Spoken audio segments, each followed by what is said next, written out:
sports groups in town. We already have the funds to be able to start with preliminary design plans next week. As a member of the Turf Committee, we have here a couple of years of experience of interviewing manufacturers of the synthetic turf, so we feel pretty qualified to be able to work with any one of these consultants in developing the best product for all our users in this field.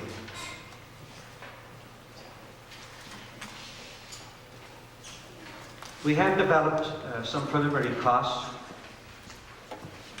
These have been provided to us by the consultants who we've interviewed, that they've come up with a program of the work.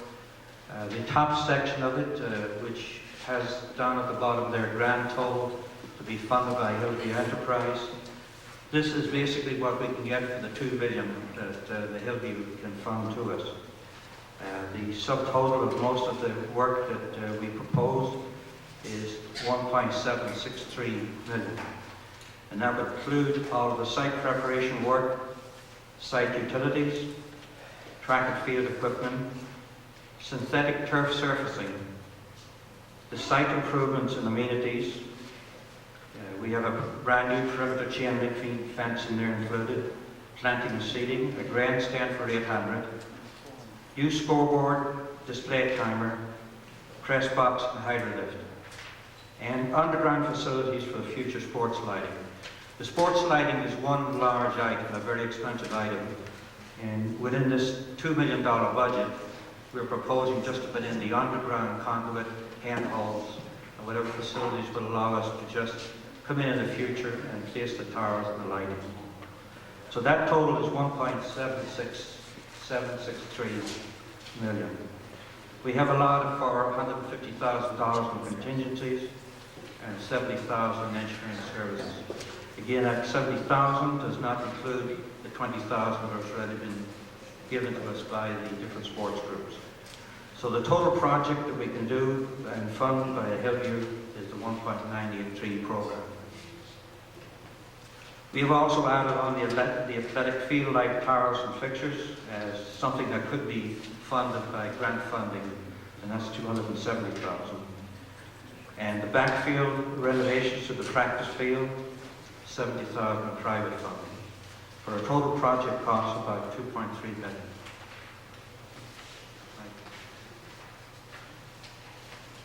This is a picture of the present high school. And what we have outlined is the area that would have to be transferred from the Hillview to the recreation department in order for us to be able to build the $2 million from the Hillview.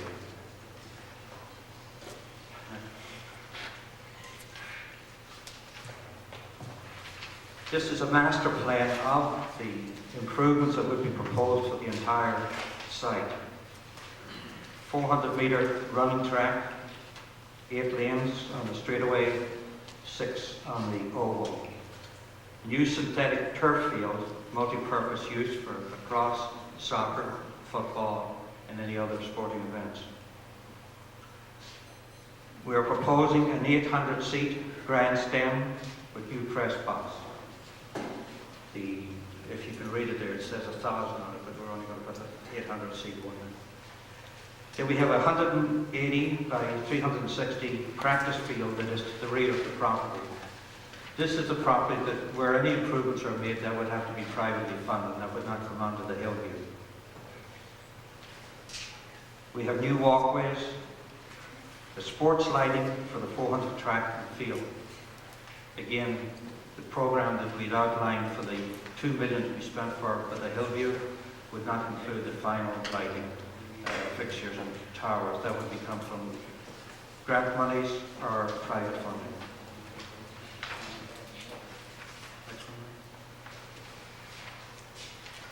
We're in a position right now to award the consultant with the design services. We anticipate that preliminary design and cost estimates could be completed by the 1st of June, with final contract plans and bid documents ready by July 1st. That would give us July to sign up with the contractor, get whatever bonds that are necessary and so forth, and we could break ground on August 1st. We anticipate a 16-week construction window, which would bring the completion of construction to the end of November. That construction period is subject to change. We're anticipating working 5-day weeks, which could be maybe advanced to 6-day weeks.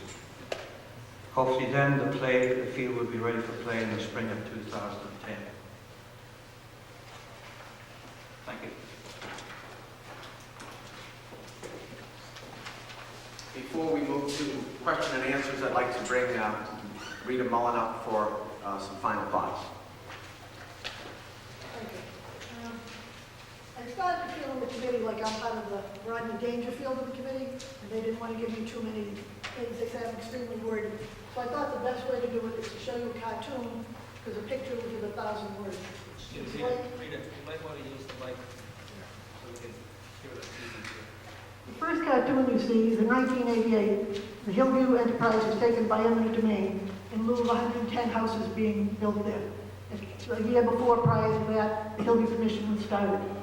The next one shows the Hillview Golf Course was open for play by the Hillview Enterprise, even though the eminent domain case hadn't been settled yet. The next slide shows you in September 1988 that the Hillview Commission accepted a $1,500,000 grant with some strings attached from the state, and that was from the Conservation and the Recreation Services Urban Self-Help Plan. And in that, it shows that once the Hillview receives $1,500,000, any of their profits need to be put back into the enterprise of the Hillview, into the buildings they have there, into their public facilities, the Hillview Enterprise, open space, or parklands, and those are the only ways it can be spent. The Hillview Enterprise and the Urban Self-Help Plan now become partners for life. Once they shake hands, you can't decide to pay it back next year. If they make a lot of money, you can't say, I want to pay back the $1.5 million plus the $1 million that we got for Exeter Park. Once you accept it, you're a partner for life. Next slide, Mike, please.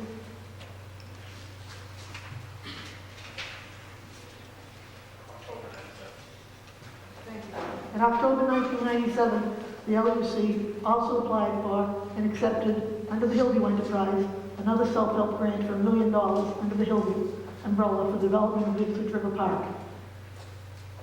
In April 2009, the Parks and Recreation and Turf Committee asked you, can we do it again? Can we put together a football, a soccer, a lacrosse, a track, a field hockey field, allow cheerleading, marching bands, and special events for all the community? I'd like to refer back to 1988.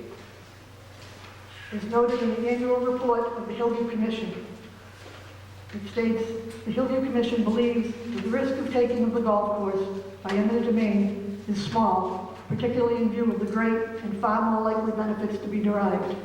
The Turf Committee and Recreation believes that the risk of the school transferring custody to the Hillview Enterprise for parklands is small, particularly in view of the great and far more likely benefits to be derived today and for future generations. Thank you very much.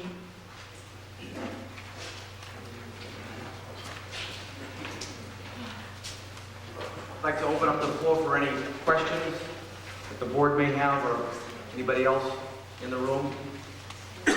Yes. Hi Tom, how you doing? Good, how are you? Thank you. I have about, believe it or not, 7 questions that came to mind here. And I'll just run through them, and whoever can answer them, please do.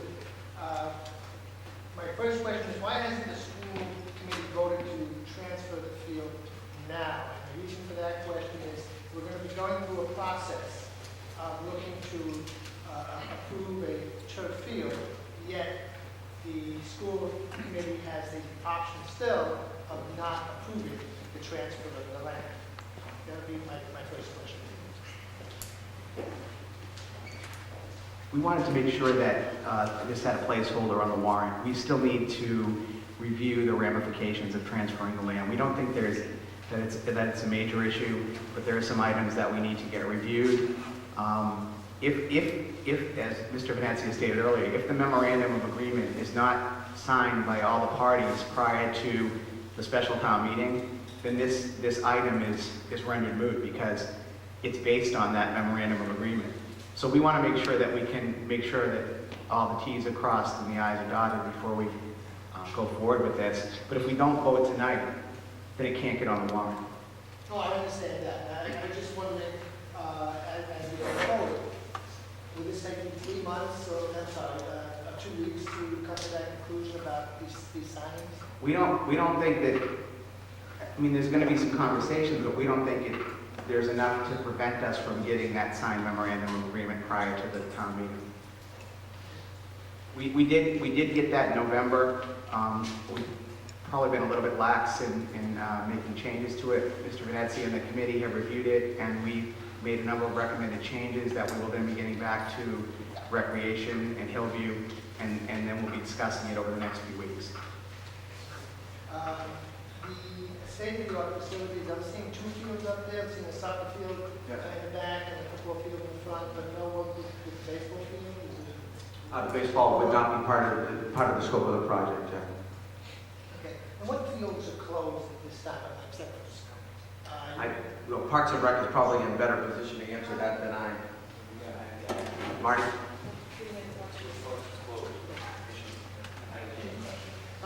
which fields are closed and why?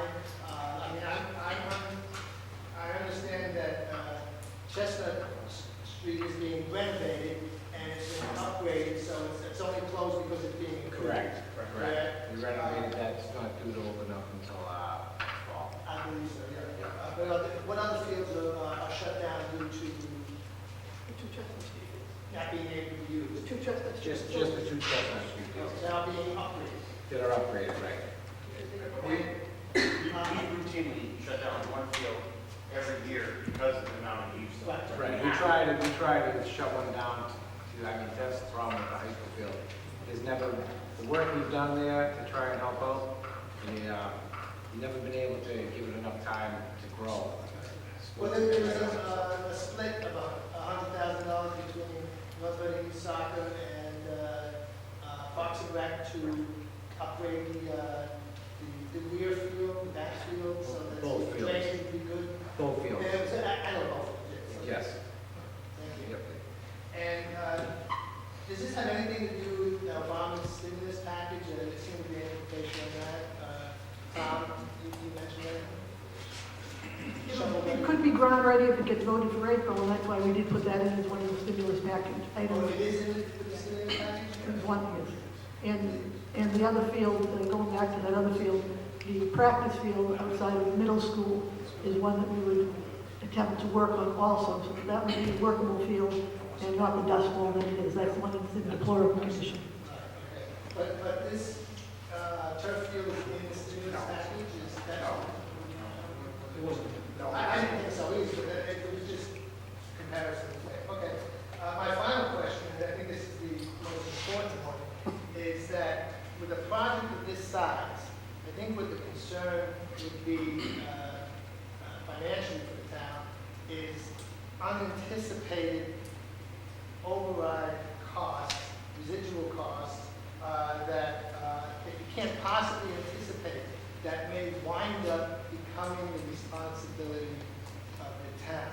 And when anybody builds a project like this, I think most people look at the builder, whoever it may be, as the professional, as the one who really knows what they're doing. And when you come to the end and say, well, I didn't know that this was going to happen, it's usually believe you should. So can there be a guarantee that there will be no residual costs that the town will have to all of a sudden come up in a year and a half and say, we have to redo the road, we have to do something else? There's absolutely guaranteed that we're not going to sign a contract for any phase of it that will go over that. And Michael can explain the contingency we have in there and what work would be done in what order. We do have a $150,000 contingency in there, but also the bid documents will be structured so that when the bids come in, we can select what part of the program we want to implement. In other words, maybe if it was over, we could drop out the fencing, which is $63,000, and use the fencing on 3 sides that's there today. So we will be able to pick and choose those items so as to keep it under the $2 million.